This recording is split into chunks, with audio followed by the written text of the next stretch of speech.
Okay, let's unpack this. We're diving into some uh, really quite profound material today. It's from excerpts of The Path to Interconnection Through Solitude. Hmm. And it really tackles that feeling that, loneliness we all wrestle with sometimes, but maybe from a different angle. That's right. The core argument in this source, it's pretty compelling. It says learning to be truly comfortable alone. Well, it's not just optional, it's actually fundamental, not just for you, but maybe surprisingly for your relationships too. Right. So our mission here is to really get into that key distinction the source makes between, well, loneliness and solitude. Exactly. Because it suggests that feeling disconnected, even when you're with people, often comes down to not being able to just be with yourself. Yeah, it argues that the fear, or maybe just the discomfort of being alone is a huge barrier. It sort of impacts our connections and keeps that lonely feeling going no matter who's actually around us. That's fascinating. Yeah. So let's look at the key points from the source. It really challenges the negative view we often have of being alone.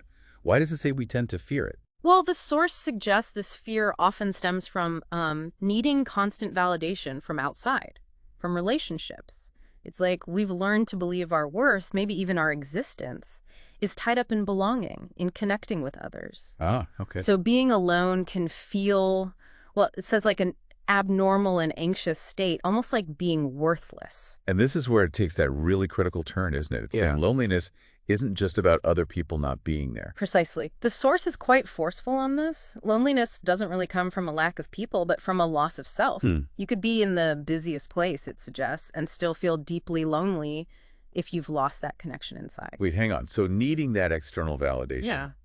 always wanting love, approval, a sense of belonging from others, how does the source link that specifically to losing yourself and feeling lonely? Ah, okay. This is where it gets really interesting, according to the source. It says if you can't really face and accept your own sort of vulnerable, unpolished self internally, then you're always going to be seeking that acceptance externally. And the source warns the more you rely on others for that validation for your identity, even, the more you actually disconnect from your authentic self. Which just leads to more emptiness inside. Exactly, because your sense of worth feels like it's totally outside of you.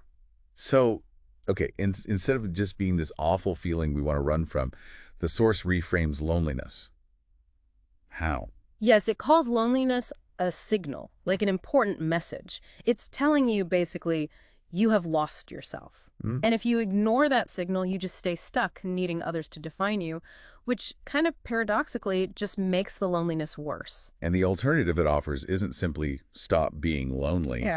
It's about understanding solitude. Yeah. How does it define solitude? How is it different from just, being isolated? This is the absolute key distinction the source keeps coming back to. It states it very clearly.